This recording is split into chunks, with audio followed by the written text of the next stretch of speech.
Usaha rakyat atau KUR di tengah pandemi COVID-19 yang dilakukan melalui program subsidi perbankan dan penundaan pembayaran cicilan dan kredit. DPR RI mendorong LKPP memperbanyak UMKM sebagai mitra agar belanja kementerian dan lembaga yang memiliki potensi sekitar 700 triliun rupiah dapat memprioritaskan produk UMKM. Komisi 10 DPR RI mendorong penambahan anggaran Kemenparekraf untuk menstimulus para pelaku pariwisata dan ekonomi kreatif.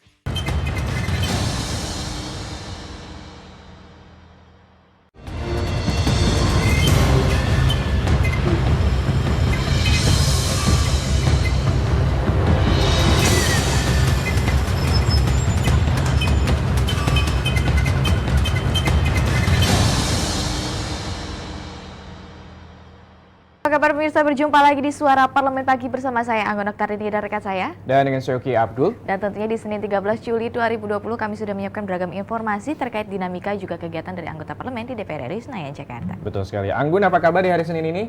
Sangat bahagia.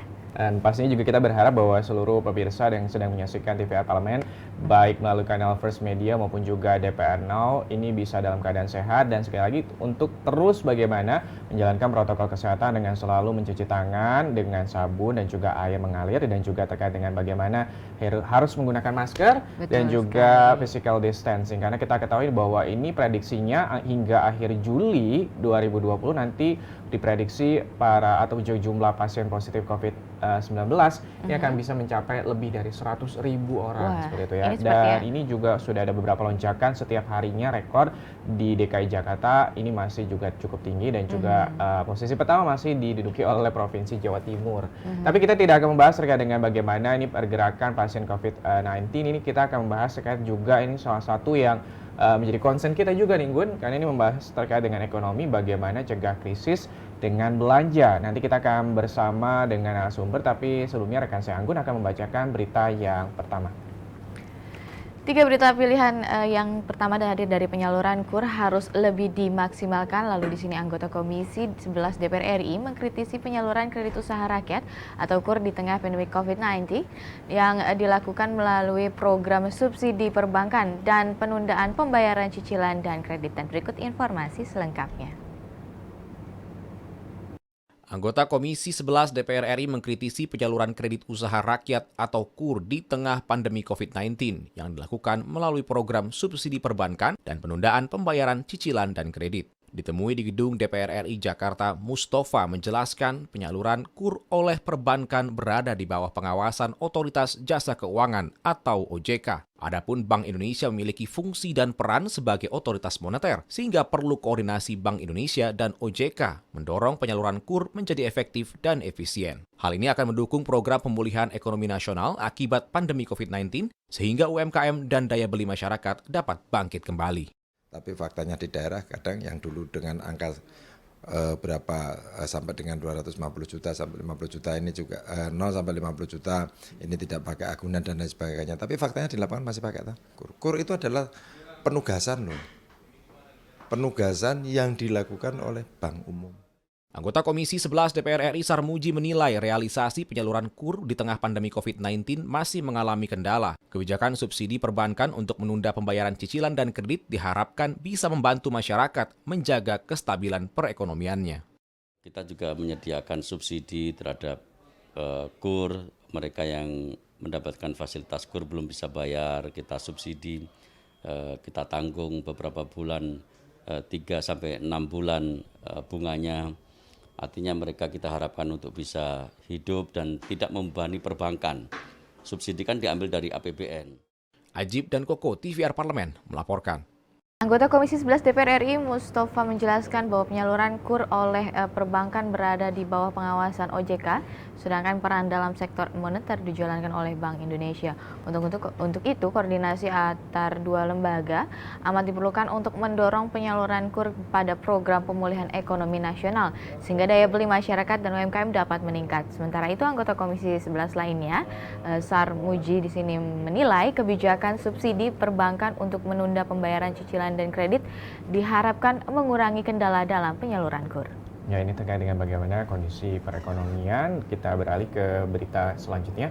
Pemirsa, DPR RI ini dorong LKPP serap potensi belanja di sektor UMKM. DPR RI mendorong LKPP memperbanyak UMKM sebagai mitra agar belanja kementerian dan juga lembaga yang memiliki potensi sekitar 700 triliun rupiah ini dapat memprioritaskan produk UMKM. Kita simak informasi selengkapnya yang berikut ini.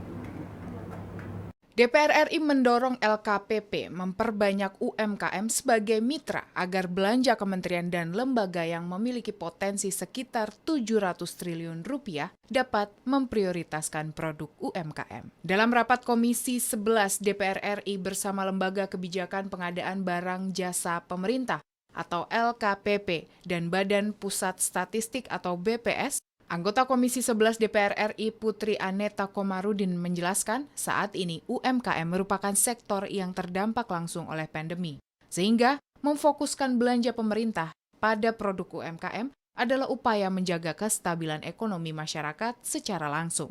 Sementara tenaga kerja kita 90-an% itu masih diserap oleh sektor UMKM sendiri gitu, dan mereka mempunyai kontribusi 60% terhadap PDB kita gitu. Tentu dampaknya akan sangat besar, dan ketika kita melihat krisis-krisis ekonomi sebelumnya 2008, 98 itu sektor UMKM yang selalu menjadi penyelamat Indonesia. Makanya sudah seharusnya sekarang pemerintah menjadi ibu yang baik untuk Anggota Komisi 11 DPR RI Mustafa meminta agar LKPP memiliki komitmen dalam mempermudah produk UMKM terserap dalam belanja pemerintah. Antara lain, membuat aturan yang mempermudah akses katalog elektronik LKPP. Artinya bahwa target untuk pencapaian itu saya sangat optimis. Maka harapan saya hanya satu, fungsi pendampingan, fungsi sosialisasi tentang LKPP, sistem penunjukannya ini harus jelas. Sistem barang spesifik yang akan dibelanjakan oleh Mustaqim Danzia, TVR Parlemen, melaporkan. Anggota Komisi 11 DPR RI Putri Aneta Komarudin ini meminta agar belanja pemerintah diharapkan ini dapat menjangkau produk-produk usaha mikro kecil dan juga menengah, mengingat UMKM merupakan sektor yang terdampak langsung oleh pandemi. Langkah ini dinilai dapat menjaga kestabilan ekonomi masyarakat. Menanggapi hal tersebut, anggota Komisi 11 DPR RI lainnya, Mustafa ini mendorong agar LKPP memiliki komitmen untuk menyerap produk UMKM antara lain dengan membuat aturan yang mempermudah akses katalog elektronik LKPP bagi UMKM maupun juga kepastian jaminan hukum. Ya, pemirsa, kita beralih ke berita berikutnya. Di sini Komisi 10 dorong sektor pariwisata dongkrak perekonomian nasional, dan Komisi 10 DPR RI mendorong penambahan anggaran Kemenparekraf di sini juga untuk menstimulus para pelaku pariwisata dan ekonomi kreatif. Berikut informasi selengkapnya. Komisi 10 DPR RI mendorong penambahan anggaran Kemenparekraf untuk menstimulus para pelaku pariwisata dan ekonomi kreatif.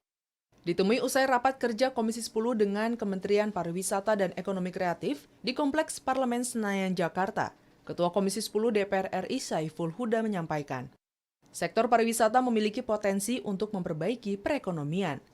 Oleh karena itu, Syaiful Huda mendukung penambahan anggaran yang diajukan Kemenparekraf sehingga dapat membantu para pelaku pariwisata dan pelaku ekonomi kreatif yang terdampak pandemi COVID-19. Suntikan modal gitu. Nah, ini yang termasuk yang kami dorong ke Kemenparekraf. Kalau penambahan ini bisa disetujui oleh Kementerian Keuangan, walaupun ini kita harus meyakinkan betul, salah satunya adalah program untuk pemberian bantuan modal ke para pelaku industri ekonomi kreatif dan industri pariwisata. Sementara itu, anggota Komisi 10 Mujib Rohmat mendorong adanya keseimbangan antara pemulihan ekonomi dan pemulihan kesehatan. Seluruh pihak untuk tetap mematuhi protokol kesehatan sebagai upaya dalam meningkatkan kepercayaan dan keamanan wisatawan. Untuk memperoleh devisa yang besar dari sektor pariwisata, diperlukan dukungan modal yang memadai. Hubungan koordinasi antara pusat dan daerah itu harus berjalan dengan baik, sehingga dengan demikian misalnya ya satu sisi boleh kita hati-hati, tapi sisi lain juga jangan parno bener gitu. Kalau parno bener nanti orientasinya kepada kesehatan tinggi sekali, orientasi pada pemulihan ekonominya rendah sekali. Helmi dan Tegar, TVR Parlemen melaporkan. Di sini usai rapat dengan Menteri Pariwisata dan Ekraf, Wisnu Hutama, di sini Ketua Komisi 10 DPR RI, Syaiful Huda menyampaikan sektor pariwisata memiliki potensi untuk memperbaiki perekonomian. Untuk itu ia mendukung penambahan anggaran yang diajukan kementerian ini agar pelaku pariwisata serta ekonomi kreatif dapat terbantu. Senada dengan hal tersebut, anggota Komisi 10 DPR RI, Mujib Rohmat, mengakui untuk memperoleh devisa yang besar dari sektor pariwisata diperlukan modal yang memadai, dan ia pun mengajak agar seluruh pihak tetap mematuhi protokol kesehatan agar kepercayaan wisatawan dapat meningkat kembali. Ya, ini di sejumlah lokasi wisata juga sudah dibuka untuk namun tetap dengan protokol kesehatan dan juga tetap ada pembatasan jumlah pengunjung. Kita harapkan nantinya sektor ekonomi, salah satunya topangan dari pariwisata ini bisa benar-benar efektif kembali karena juga membutuhkan proses dan juga waktu yang cukup lama seperti itu ya. Dan pemirsa, tadi sudah kami bacakan ke hadapan Anda 3 berita utama yang sudah disiapkan oleh tim redaksi TVR Parlemen. Kami nanti akan kembali dengan headline surat kabar. Pastikan Anda tetap menyaksikan Suara Parlemen Pagi.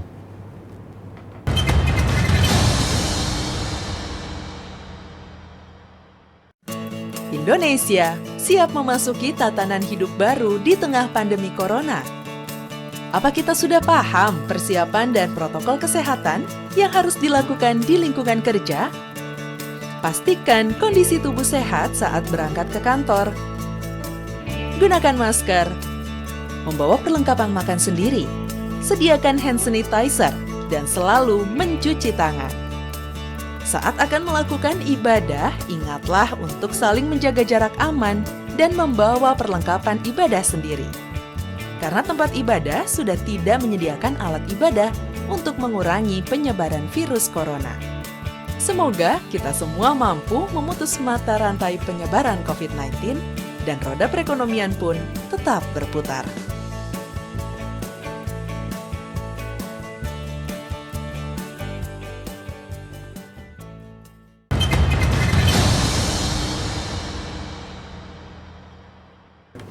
Terima kasih Anda kembali masih dengan saya Oki Abdon juga rekan saya Anggun, dan dalam segmen kali ini kami akan menghadirkan ke hadapan Anda di tangan saya ada harian Kompas, di sini ada sekolah pelosok tak bisa gelar pembelajaran daring, lalu juga ada semangat gotong royong tak lekang.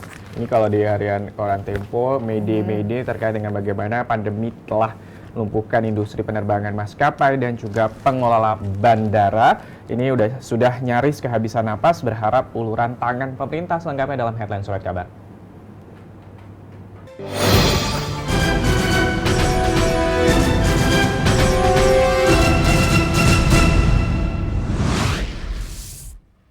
Headline surat kabar yang pertama hadir dari harian Kompas, di mana sekolah pelosok tak bisa gelar pembelajaran daring. Di sini minimnya infrastruktur listrik dan jaringan internet menjadi kendala utama pelaksanaan pembelajaran jarak jauh di sekolah-sekolah di daerah pelosok. Selain itu, tidak sedikit orang tua yang tidak mampu membelikan anak-anak mereka gawai sebagai sarana pembelajaran jarak jauh. Di Papua misalnya, pembelajaran jarak jauh atau PJJ hanya bisa dilaksanakan di kota besar seperti Jayapura dan Mimika. Dan hal ini diungkapkan Kepala Lembaga Penjamin Mutu Pendidikan LPMP Provinsi Papua, Adrian Hoai. Di perkotaan pun tidak semua orang tua mampu menyediakan kuota internet atau membelikan gawai bagi anaknya untuk mengikuti PJJ tersebut. Data Kementerian Pendidikan dan Kebudayaan pada April 2020 menunjukkan 40.779 atau sekitar 18% sekolah dasar dan menengah tidak memiliki akses internet, sementara di 7.552 atau sekitar 3% sekolah belum terpasang listrik. Akses peserta didik terhadap pembelajaran daring pun bisa lebih rendah akibat tidak tersedianya gawai serta kuota internet. Kondisi ini banyak ditemui di daerah tengah dan timur Indonesia. Yaitu terkait dengan 18%. Dan juga 3% yang juga belum dialiri listrik. Kita harapkan bahwa sekali lagi bahwa pandemi COVID-19 ini bisa segera berakhir, bahwa juga mungkin anak-anak juga sudah rindu untuk bisa kembali ke sekolah, tapi ini terkait dengan juga bagaimana ini pandemi COVID-19 kalau misalnya di sekolah nanti bisa terpapar virus COVID-19 juga akan semakin meluas seperti itu ya. Kita beralih ke harian koran Tempo, Mayday maskapai penerbangan sekarat. Maskapai penerbangan nasional berada di ujung tanduk lantaran jumlah penumpang tak kunjung bertumbuh. Meski pemerintah sudah melonggarkan menerapkan aturan berpergian di masa transisi normal baru, Direktur Utama PT Garuda Indonesia Irfan Setiaputra mengatakan pihaknya tak bisa lagi mengandalkan penerbangan domestik, terutama penerbangan antar wilayah di Pulau Jawa. Presiden Direktur Lion Air Edward Sirait mengatakan frekuensi penerbangan pada 3 maskapai dalam grup usahanya hanya 25% dari kapasitas normal pada akhir Mei lalu.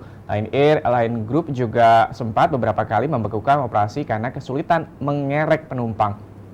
Sementara itu, anggota Ombudsman Republik Indonesia bidang transportasi Alvin Lee menyatakan selain rute nasional, rute asing pun belum bisa diandalkan hingga tahun depan akibat permintaan yang belum pulih serta pembatasan mobilitas di beberapa negara. Ini cukup juga mungkin menjadi salah satu yang terpengaruh terkait dengan bagaimana pandemi COVID-19. Ini semua aspek, salah satunya mungkin di industri penerbangan, dan pemirsa Anda bisa membaca secara lebih lengkap dan juga detail di harian Kompas dan juga Tempo yang terbit pada hari Senin ini. Kami nanti akan kembali dengan topik utama. Pastikan Anda tetap menyaksikan Suara Parlemen Pagi.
Ya, terima kasih pemirsa, masih di Suara Parlemen. Kali ini kita masuk ke tajuk utama pada hari ini mengenai cegah krisis dengan belanja. Ya, seperti kita ketahui pemirsa bahwa pertumbuhan ekonomi nasional pada kuartal kedua tahun 2020 ini diramalkan akan mengalami kontraksi yang berkisar minus 3,5% hingga minus 5,1% dengan titik tengah minus 3,8%. Hal ini disampaikan oleh Menteri Keuangan Sri Mulyani dalam rapat kerja bersama dengan Badan Anggaran DPR RI dengan Menteri Keuangan terkait penyampaian laporan semester pertama dan juga prognosis semester kedua APBN tahun 2020. Ini menurut Menteri Keuangan Sri Mulyani, kontraksi ini dipicu oleh pembatasan sosial berskala besar ataupun PSBB yang masif di tingkat daerah. Sementara di sisi lain penyaluran bantuan sosial juga masih rendah. Dengan demikian, Sri Mulyani mengungkapkan bahwa pertumbuhan ekonomi nasional untuk semester pertama pada tahun 2020 akan berada di angka minus 1,1% hingga minus 0,4%. Sebagai ataupun juga seperti apa sebenarnya kondisi perekonomian Indonesia pada saat ini dalam masa pandemi COVID-19, kita akan bersama-sama membahasnya dengan narasumber. Pastikan Anda jangan kemana-mana, kita akan saksikan tajuk yang berikut ini.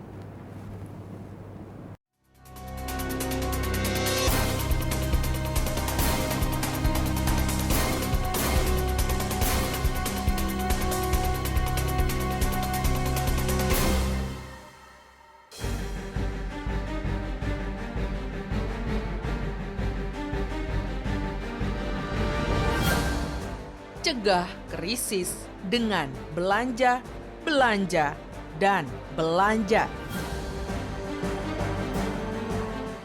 Krisis ekonomi dunia karena pandemi COVID-19 membuat Presiden Joko Widodo khawatir. Untuk itu DPR meminta para menteri untuk bekerja tidak seperti biasanya. Kita harus memiliki sense of crisis yang sama.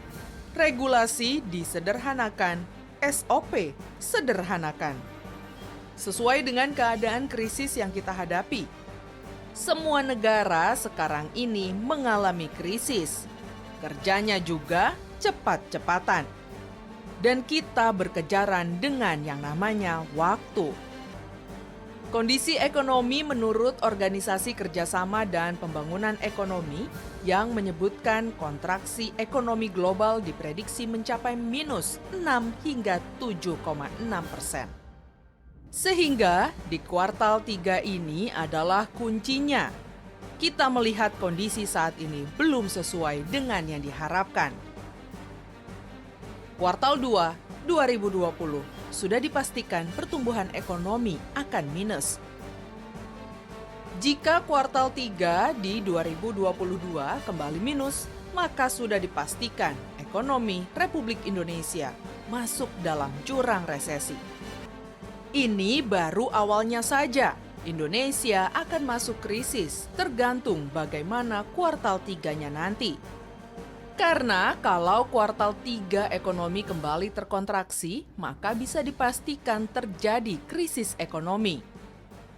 Maka dari itu, kita harus mendorong pemerintah untuk belanja dipercepat guna mencegah krisis terjadi. Seperti kasus krisis ekonomi tahun 1930-an.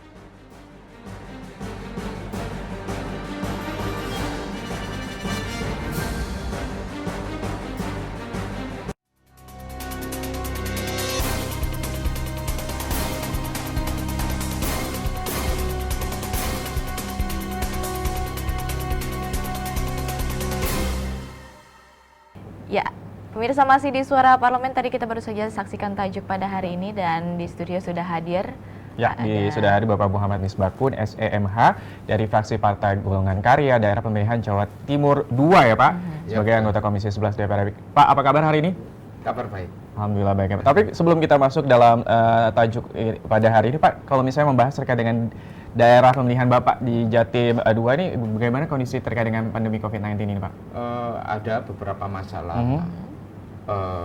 warga yang terkena COVID, tapi alhamdulillah bisa diatasi dan dikoordinasi dengan sangat baik antara pemerintah kabupaten dan pemerintah kota dengan pemerintah provinsi.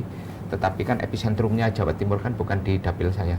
Kebetulan di wilayah ibu kota provinsi yaitu Surabaya dan tetangganya Sidoarjo. Episentrumnya ada di sana. Episentrumnya bukan ada di wilayah dapil Bapak, tapi tapi rentesannya bisa di daerah kita. Oke, tapi masih dalam zona merah juga ya Pak? Ya. Semua Jawa Timur. Semua Jawa Timur masih dalam kondisi zona merah sebetulnya. Tapi itu kan bagus untuk mengingatkan kita supaya lebih berhati-hati dalam menjalankan aktivitas. Tetap harus waspada terkait dengan hal tersebut. Mengenakan protokol kesehatan dengan baik. Pak, ini tadi kita di tajuk ada pembahasan terkait dengan yang disampaikan oleh Bu Sri Mulyani bahwa di kuartal kedua akan ada angka anjlok akibat PSBB. Nah, kalau di sini kita melihat faktor utama yang menyebabkan menurut Bapak terjadinya hal tersebut, kontraksi ekonomi hingga pertumbuhan ekonomi nasional pada kuartal 2 ini apa Pak? Begini, COVID ini memberikan shock yang berat kepada dua sisi, yaitu supply side and demand side. Shock yang berat ini tidak hanya bukan karena kita PSBB saja, tapi kan dunia melockdown.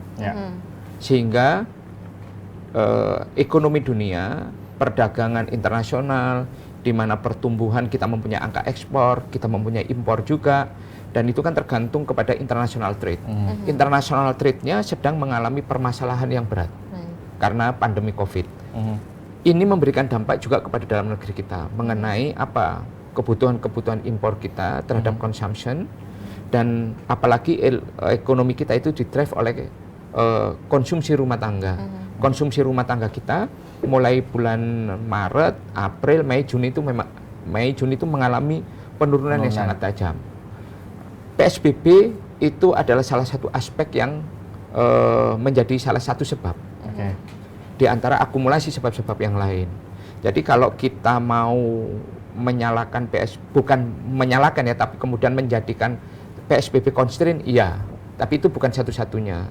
Kemudian berikutnya adalah kita melakukan upaya relaksasi terhadap PSBB dengan new normal. Nah, apakah kemudian new normal itu seberapa besar mengangkatnya? Karena pada saat yang sama kan sisi supply and sisi demand harus kita perbaiki. Karena apa? Masyarakat harus punya agregat demand baru. Agregat demandnya dari mana? Dari penghasilan mereka. Untuk apa? Untuk consumption. sering kita mengkritik bahwa ekonomi Indonesia itu kan didrive oleh consumption. Ya. Sehingga ada istilah orang bahwa pertumbuhan kita adalah bukan pertumbuhan yang berkualitas yang didrive oleh investment. Tetapi pada situasi seperti ini ternyata ekonomi yang didrive oleh consumption ini memberikan keuntungan tersendiri kepada kita. Karena apa? Investasinya jatuh, semuanya jatuh. Consumption kita itu walaupun menurun tapi masih bisa menahan lajunya. Tinggal aktivitasnya, aktivitas sosial dengan protokol COVID, protokol kesehatan ini bisa atau tidak kemudian mengatasi penurunan yang begitu tajam dan kemudian melandaikan kembali kita pada sebuah kurva untuk mulai pelan-pelan kita menuju kepada keadaan yang lebih bagus. Saya tidak mengatakan keadaan normal. Dalam situasi krisis seperti ini kita harus melakukan upaya stabilisasi. Ya kan, turbulence-nya ya kan itu harus distabilisasi. Setelah stabilisasi ya kan kita harus melakukan upaya normalisasi. Kalau stabilisasinya belum kita dapatkan, maka normalisasinya mungkin akan sulit kita lakukan. Karena bagaimana kita bisa melakukan normalisasi, stabil aja tidak. Oke. Itu. Stabil aja tidak, bagaimana cara normalisasi. Tapi kalau misalnya Bapak ini kan salah satunya bagaimanapun ada sejumlah anggaran yang dialihkan untuk terkait dengan bantuan kepada masyarakat. Kalau misalnya melihat penyebaran atau juga penyaluran bantuan sejauh ini prosesnya lambat, salah satunya mungkin ada ketakutan dari para kepala daerah maupun juga di pimpinan-pimpinan di setiap daerah. Sebenarnya apa sih Pak kendala dari penyaluran bantuan itu hingga mungkin ini terkesan lambat dan mungkin juga tidak dirasakan misalnya oleh seluruh masyarakat seperti itu? Kita ini ada permasalahan yang sangat unik, ada permasalahan yang sangat spesifik, khas sepanjang COVID ini. Ketika APBN kita berjalan, kita kan belum punya anggaran COVID. Karena APBN itu diputus sekitar bulan September 2019. Periode DPR transisi antara DPR periode 2014-2019 dan kemudian harus ada APBN yang disahkan. Kemudian kita masuk fase baru DPR 2019-2024. Kemudian pada saat itu disusun tidak ada bicara COVID aja kita tidak. Tapi kemudian kita pada saat implementasi dan pelaksanaan ketika DIPA sudah selesai, kita menghadapi masalah COVID. Ketika kita menghadapi masalah COVID, lahirlah Perpu nomor 1. Yang kemudian menjadi Perpres nomor 54, yang kemudian dijadikan Perpres nomor 72 tahun 2020. Ini ada segmen, ada fase kita merubah postur dengan realokasi dan refocusing yang tadinya tidak ada COVID, kita kemudian mendesain ulang total menjadi ada COVID. Defisitnya, prediksi pertumbuhan, dan sebagainya itu kita rubah total. Lah, situasi inilah yang kemudian membuat kita DIPA-nya harus DIPA baru. Kemudian angka transfer daerah juga baru. Tapi permasalahannya adalah kemudian kita mengalami konstruksi yang dalam dari apa? Dari penerimaan pajak. Yang kita perkirakan kita tadinya yang 1.641, kemudian kita rubah berapa kali menjadi 1.254. Itu pun penerimaannya tidak optimal. Kemudian kita mempunyai pilihan bagaimana mengatasi pembiayaan dengan melebarnya defisit. Maka kita melakukan upaya pencetakan utang yang dalam jumlah yang sangat besar, sekitar 1.039,6 triliun. Lah, kemudian inilah yang mau tidak mau harus kita upayakan semaksimal mungkin menjadi transfer daerah. Permasalahan sekarang kembali kepada Menteri Keuangan, apakah dana transfer daerah dan sektoral ini sudah ditransfer apa belum? Yang Bapak tahu sudah ditransfer atau belum, Pak? Kita tanyakan, pemerintah katanya punya uang. Itu teknis mengenai pencairan itu ada di Menteri Keuangan. Teknis. Selalu disampaikan bahwa tidak ada masalah dengan anggaran dan sebagainya. Sekarang ditanyakan kepada para kepala daerah, apa yang dikatakan sebagai tidak ada masalah dengan anggaran, tidak ada masalah dengan transfer daerah, tidak ada, apakah uang itu sudah ditransfer, apakah uang itu sudah bisa dicairkan, apakah kemudian anggaran bisa ditenderkan dan digunakan untuk sebesar-besarnya kepentingan masyarakat dalam menangani COVID, juga untuk bantuan sosial. Nah, ini kan kita perlu cross check. Karena ketika kita tanyakan kan Menteri Keuangan selalu mengatakan bahwa tidak ada masalah. Nah, ini kan adalah bagian dari bentuk check and balances kita.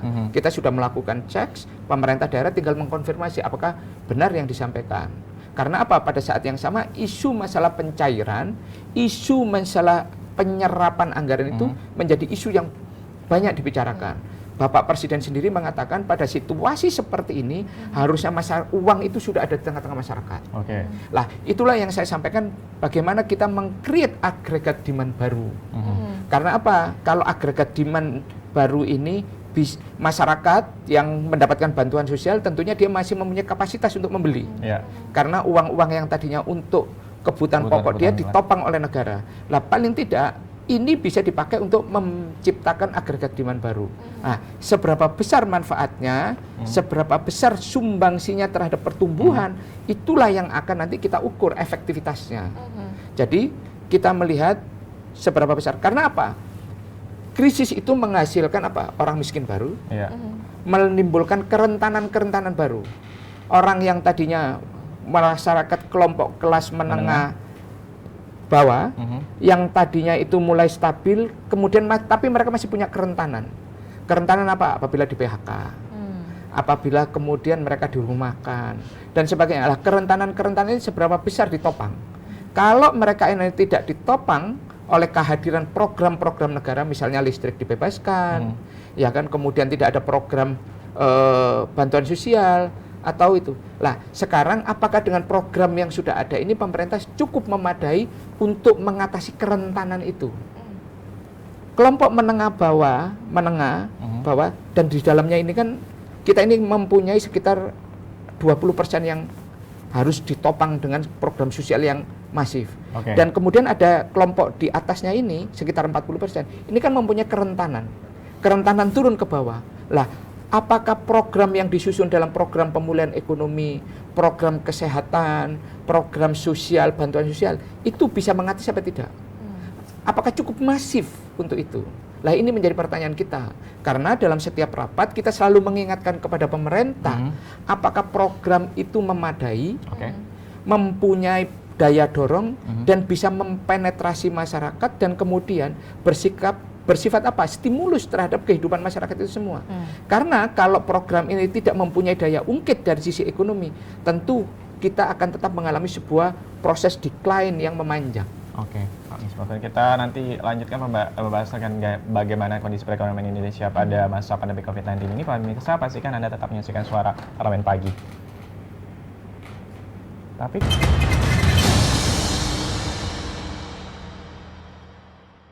virus corona menjadi perbincangan dunia. Beberapa negara sudah terjangkit. Ribuan orang di Indonesia terkena virus ini. Kita perlu antisipasi dengan melakukan hal berikut. Cuci tangan dengan sabun dan antiseptik. Gunakan masker atau penutup mulut saat bersin dan batuk. Masak telur dan daging hingga matang. Hindari kontak dengan hewan. Tidak saling berjabat tangan.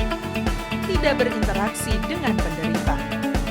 Jika memiliki demam tinggi, batuk, pilek, gangguan pernafasan, sakit tenggorokan, dan letih lesu, segera periksakan ke dokter. Waspada virus corona, cegah penyakit sejak dini. Dipersembahkan oleh TVR Parlemen, Biro Pemberitaan Parlemen, Sekjen dan DK DPR RI.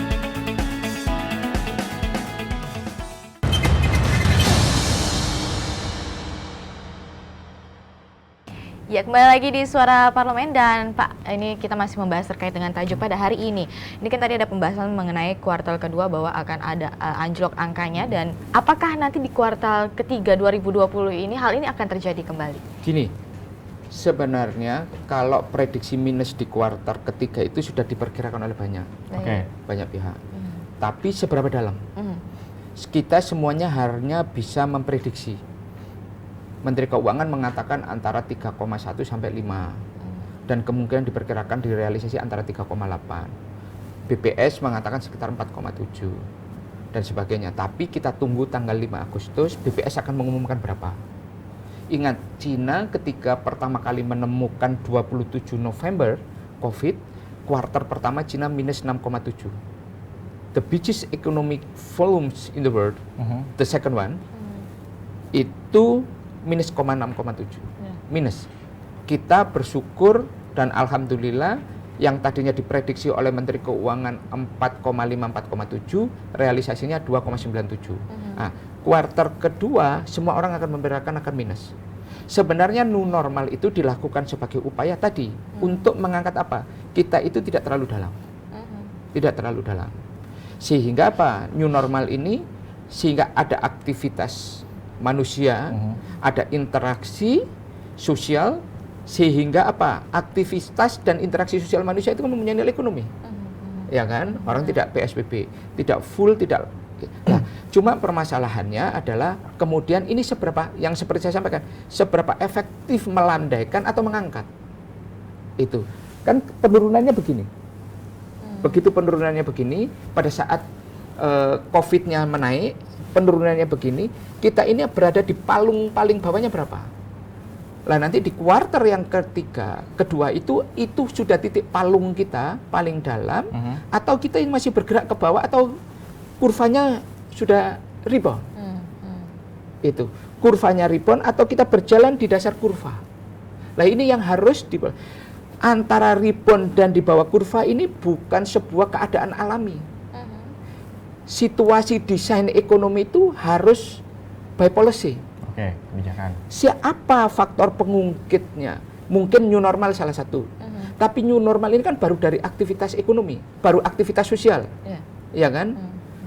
Baru dari sebuah policy dilonggarkan, orang yang tadinya tidak boleh berinteraksi, boleh melakukan aktivitas. Tapi seberapa besar? Kalau kemudian sisi supply and demand side-nya melalui policy itu tidak bersamaan bisa mengangkit itu. Gitu loh. Gini, kita lihat faktor apa saja yang bisa mengungkit ini. Kita berjalan-jalan di dasar kurva, atau kurva ini bisa kita lentingkan menjadi sebuah bentuk V, sehingga shape-nya, ketajamannya itu seberapa tajam. Kalau begini kita bagus. Kalau begini kita juga masih bersyukur, tapi kalau berjalan di dasar kurva, apa yang kurang? Makanya kita harus benar-benar mempunyai kajian yang kuat. Masing-masing ini kan ada segmennya. Kita yang terpukul apa? Konsumsi rumah tangga. Konsumsi rumah tangga ini kelompok mana? Karena masyarakat itu dalam sebuah kategori kelompok, ada kelompok D yang sangat miskin, kelompok C itu kelompok yang rentan, kelompok B yang berpenghasilan menengah, dan kelompok A. Kelompok A ini biasanya jarang terpengaruh oleh situasi yang seperti apa, kecuali krisisnya sangat dalam sekali dan mempunyai banyak aspek. Lah, kelompok D, C, dan B ini akan kita berikan stimulus apa supaya consumption mereka itu mempunyai daya penetrasi terhadap apa? Statistik yang menurun. Itulah. Sekarang kita lihat seberapa besar. Kalau kita bicara namanya stimulus, itu regulatory program, sebuah regulatory policy yang reguler harus add on, ditambahkan itu baru menjadi stimulus. Karena kalau regulernya saja tidak jalan, stimulus ini tentu ikut menenggelamkan, hanya sebagai bantalan. Lah, inilah kalau menurut saya menjadi menjadi kajian kita bersama di DPR dan bersama pemerintah, seberapa efektif, seberapa efisien program kita. Untuk apa? Ya tadi mengatasi beberapa program tadi. Kalau kita masih dalam posisinya turun terus, decline, itu kan kita tidak bisa kemudian langsung begini. Itu bukan keadaan shape-nya, ketajamannya itu kan ya. Bentuknya itu kan tidak alami. Apalagi kita menghadapi dua permasalahan, yaitu inflasi kita rendah. Ya kan? Pertumbuhan kita menuju arah minus. Ingat, dulu waktu krisis 98 kita mengalami minus 13, tapi inflasi kita tinggi. Antara 67 bahkan sampai 72%. Inflasi yang tinggi itu kan sebenarnya daya dorong terhadap kekuatan demand. Tinggal supply-nya yang tidak mengalami keseimbangan sehingga mengalami inflasi. Sehingga ketika supply ini diberikan pasokan yang memadai, mereka bergesernya menjadi apa? Menjadi pertumbuhan. Lah, sekarang kita mengalami pertumbuhan yang negatif, tetapi inflasi kita rendah. Artinya apa? Demand pool-nya nggak ada, tarikan dari demand nggak ada. Lah, inilah yang kita harus hati-hati kalau kita mau memprediksi. Apalagi situasi saat ini kan bukan situasi localized. situasi yang hanya dialami oleh Indonesia, tapi situasi yang dialami hampir di seluruh Global. dunia. Lah, apa yang mendorong kita? Ekspor kita apakah bisa jadi daya ungkit? Apakah kemudian impor kita mengganti itu? Dan sebagainya. Lah, inilah yang harus sangat hati-hati kita memprediksi. Jangan sampai kita memprediksi terlalu optimis, tapi kemudian tidak tercapai. Tapi jangan juga kemudian kita terlalu pesimistis, yang kemudian tidak memberikan harapan. Yang ada harus kita membangun optimisme yang realistis. Bahwa dalam keadaan yang realistis ini ada harapan-harapan dalam sebuah segmen-segmen yang detail. Misalnya apa yang bisa kita detailkan? Misalnya apakah itu agriculture, sektor pertanian, apakah sektor tekstil? Ya kan? Lah, inilah yang harus kita kemudian detailkan lagi. Berapa serapan tenaga kerjanya? Ya kan? Berapa kebutuhan modal mereka? Ya kan? Berapa insentif yang bisa diberikan oleh pemerintah untuk mengangkat mereka itu menjadi pengungkitnya, faktor pengungkit. Tapi sejauh ini sudah ada kemauan belum Pak dari pemerintah untuk akhirnya bisa Pemerintah mempunyai memprioritaskan tadi punya sektor-sektor program yang tersebut? namanya pemulihan ekonomi. Menjadi pertanyaan kita adalah kita bersama di DPR, ketika pemerintah bicara pemulihan ekonomi dan sektor usaha, ternyata postur kegiatannya itu adalah untuk kegiatan usaha namanya, korporasi, tapi untuk BUMN semua. Artinya apa? Ada dana penempatan. Dana penempatan semuanya kembali ke bank BUMN. Ada namanya program pemulihan usaha dan korporasi, semuanya bantuan likuiditas, dana talangan, PMN, investasi, semuanya ke BUMN. Artinya apa? Pada situasi seperti ini pemerintah ingin menyelamatkan BUMN-nya dulu. Iya kan? Sekarang kita lihat apakah BUMN yang diselamatkan itu karena dampak pandemi Covid atau karena performance korporasinya yang tidak memadai. Keadaan Covid atau tidak, mereka memang sedang menghadapi sebuah simptom permasalahan yang akut sebagai permasalahan itu. Lah, ini yang menjadi pertanyaan kita dan kita sampaikan. Itu. Kita mendetailkan, ini bukan persoalan mendukung atau tidak. Kalau urusan mendukung pemerintah kita sudah selesai. Bahwa kami di DPR, terutama kami yang di fraksi Partai Golkar, partai pendukung pemerintah, pasti mendukung pemerintah.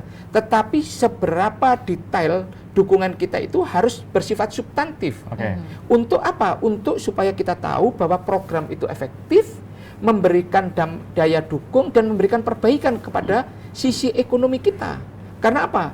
Ada faktor supply side yang menjadi policy pemerintah, kemudian demand side-nya terkoreksi apa tidak dengan kebijakan itu. Nah, itu yang bisa kita sampaikan. Jadi, kalau kita memberikan sebuah masukan yang bersifat detail, dan kemudian itu sangat substantif dan mungkin mengkritisi pemerintah merasa dikritis, itu adalah bagian dari upaya kita untuk meyakinkan kepada pemerintah program yang dibuat itu implementatif. Resolusi penyelesaiannya itu adalah resolusi penyelesaian yang bersifat pelaksanaannya tidak ada problem, kemudian bisa diterapkan, kemudian dirasakan. Langsung bisa dirasakan oleh masyarakat. Itu. Kalau ini kemudian resolusinya tidak implementatif, tidak bisa diterapkan, otomatis rakyat yang harusnya merasakan kan akibat pandemi ini kan tidak merasakan apa-apa. Sementara pemerintahnya mengatakan, kita sudah punya program ini, program ini, program ini. Sektor UMKM kita perbaiki, subsidi bunga kita berikan, sektor korporasi kita berikan, kemudian ternyata rakyatnya, loh kok kita belum merasakan apa-apa. Belum bisa nerima. Sektor usaha. Lah, inilah yang harus kita detailkan. Kalau kita bicara detail, itu kan artinya apa? Bahwa kita sudah harus mulai bicara tentang penerima manfaat harus merasakan. Jangan sampai kemudian terjadi diskusi yang panjang, eksekusinya lambat. Pak, jadi kalau misalnya tadi mengatakan bahwa fraksi Golkar tetap berada di dalam pemerintahan dan tetap mendukung dengan program-program yang juga kebijakan. Tapi apa sih Pak, ini pertanyaan terakhir, kontribusi yang bisa dilakukan dalam hal ini Bank Indonesia ataupun juga OJK, ataupun juga Menteri Keuangan untuk akhirnya bisa bagaimana setidaknya menyelamatkan. Belum lagi kita membahas terkait dengan bagaimana tenggat waktu hutang kita yang juga semakin besar. Apa nih Pak yang langkah-langkah yang bisa kita selamatkan setidaknya untuk mencegah terjadinya mungkin krisis ekonomi yang bisa mungkin saja terjadi terkait dengan hal tersebut? Kalau kita bicara krisis ekonomi, kita tunggu kuartal yang ketiga. Keadaan resesi itu adalah ketika kita dalam 2 quarter kuartal kita mengalami mengalami pertumbuhan negatif growth. Oke. Itu kita dikatakan sedang mengalami resesi, decline, dan kita mengalami negatif growth. Lah, pertanyaan kita adalah pada situasi pandemi seperti ini kan kita mau tidak mau ekspansi penerimaan negara itu kan sudah tidak bisa optimal. Rakyatnya krisis, dunianya krisis, bisnisnya krisis. Krisisnya kan lengkap, ya kan? Tadi supply side and demand side. Apakah efektif kita memungut pajak kepada dunia usaha? Maka pilihannya adalah kombinasi antara pajak yang kita relaksasi dengan stimulus supaya mereka bisa tetap hidup dalam situasi krisis, dunia usaha, dunia bisnisnya, sektor realnya, dan kemudian apa? Ya kita terpaksa pilihan berikutnya adalah utang untuk memenuhi kebutuhan pembiayaan pembangunan. Lah, pada situasi ini kemudian pertanyaan berikutnya adalah utangnya berapa besar dan berapa bunganya? Oke. Supaya apa? Biaya untuk mendapatkan pembiayaan ini kan bisa kita ukur dan tidak menjadi beban baru. Menjadi beban baru pasti, tapi apakah seberapa berat? Ya kan? Lah, inilah yang harus menjadi pemikiran bersama. Tadi ditanyakan apa peran BI? BI pasti pada Perpu nomor 1 2020 yang menjadi Undang-Undang nomor 2 tahun 2020, BI punya kewenangan untuk melakukan apa? Pembelian surat utang pemerintah di pasar perdana. Oke. Ya kan? Pasar perdana ini tentunya dengan mekanisme apa? Lelang atau private placement. Ternyata dengan kesepakatan antara Komisi 11 pemerintah dan Bank Indonesia disepakati ada private placement sebesar 397 triliun dengan bunga sebesar reserve Bank Indonesia. Itu repo rate mereka, 7-day repo rate mereka sebesar apa? Lah, ini mau tidak mau kan ada ruang dan bunganya pun ditanggung oleh Bank Indonesia. Oke. Ini menunjukkan bahwa kita dalam situasi seperti ini antara pemerintah dan Bank Indonesia terjadi burden sharing. Bahkan ada sebesar 177 diserap untuk UMKM dan untuk korporasi tadi itu bunganya diberikan diskon 1% Bank Indonesia. oleh Bank Indonesia. Jadi pemerintah kan secara biaya kan juga sudah berkurang. Ada berapa puluh triliun, lebih dari 40 triliun yang bisa diserap dari situ. Nah, sisanya pemerintah untuk menjaga pasar dan menjaga confident market, pemerintah masih memasarkan ke market untuk itu. Tapi bunganya tinggi. Lah, ini yang menjadi pertanyaan kita. Burden sharingnya itu terjadi antara pemerintah dengan Bank Indonesia.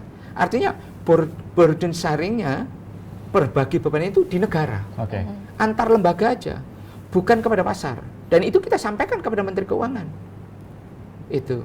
Kalau selama ini ya kita mengentertaining market itu dengan sangat bagus, bunga sangat tinggi, sehingga mereka mendapatkan keuntungan yang besar membeli surat utang pemerintah Indonesia. Surat utang pemerintah Indonesia paling tinggi, Bos. Ya. Itu di antara negara-negara ASEAN.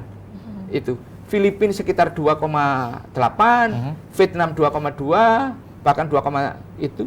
Kemudian Malaysia sekitar 1, Thailand 2, 1,8 dan sebagainya. Indonesia yang 7. Ini kan Cukup besar, jauh ya, tinggi Pak? sekali, ya kan? Antara ASEAN 5 plus Vietnam, yang profiling utangnya yang bisa kita jangan sama Singapura 0, itulah. Artinya apa? Sekarang menjadi pertanyaan bagi pemerintah, kenapa? Itu. Kalau BI bisa membeli secara private placement dan one off policy, kenapa pemerintah masih menerbitkan surat utang dengan alasan untuk menjaga kredibilitas pasar? Oke. Dalam situasi seperti ini pemerintah masih memikirkan kredibilitas pasar, bukan kredibilitas negara.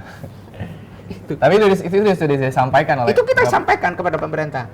Tapi bagaimanapun juga kita hanya bisa memberikan masukan. Ya. Eksekutornya adalah pemerintah. Betul. Itu kan. Tanpa mengurangi dukungan politik yang kita berikan, kita hanya bisa mempertanyakan seberapa efektif kalau kita mau berpikir itu. Oke. Itu kan. Siap Pak Misbakun, kita harapkan tetap terus bagaimana dalam hal ini Komisi 11 untuk terus mengawasi bagaimana jalannya pemerintahan dan juga perekonomian, tetap terus untuk bagaimana memberikan kita ini masukan substantif, kontributif. substantif, kontributif sebetulnya berada dalam pemerintahan Jokowi dan juga Ma'ruf Amin. Terima kasih sekali lagi Pak. Kita Sama-sama, harap Mas. bahwa pandemi COVID-19 ini bisa segera berakhir, khususnya di sektor ekonomi, dan juga dapil Bapak juga bisa segera membaik. Dan terima kasih sekali lagi Bapak Muhammad Misbakun dari Dapil Jawa Timur 2, anggota Komisi 11 DPR dari fraksi Partai Golkar. Dan bisa demikianlah Suara Parlemen Pagi pada edisi hari ini. Dan Anda ini sebelumnya kita akan membacakan terlebih dahulu agenda anggota DPR RI pada hari ini di pukul 9. Ada Komisi 10 rapat dengan pendapat umum dengan secara fisik dan juga virtual dengan Saudara Profesor Dr. Joko Pekik Irianti, Ketua Asosiasi Profesor Keolahragaan Indonesia. Dan juga di pukul 10 ada di sejumlah komisi, Komisi 1, Komisi 4, dan juga Komisi 6, Komisi 11, dan juga Balek akan rapat panja secara fisik dan juga virtual melanjutkan pembahasan DIM Rancangan Undang-Undang Cipta Kerja. Dan kan di Banggar juga rapat panja pembahasan laporan semester 1 dan juga prognosis semester 2 APBN tahun anggaran 2020. Dan demikian Suara Parlemen Pagi edisi hari ini. Saya Uki Abdul dan juga rekan saya. Saya Anggun Oktarini beserta seluruh kru yang bertugas mengucapkan terima kasih telah menyaksikan dan sampai jumpa. Sampai jumpa. Terima Bapak. kasih Bapak.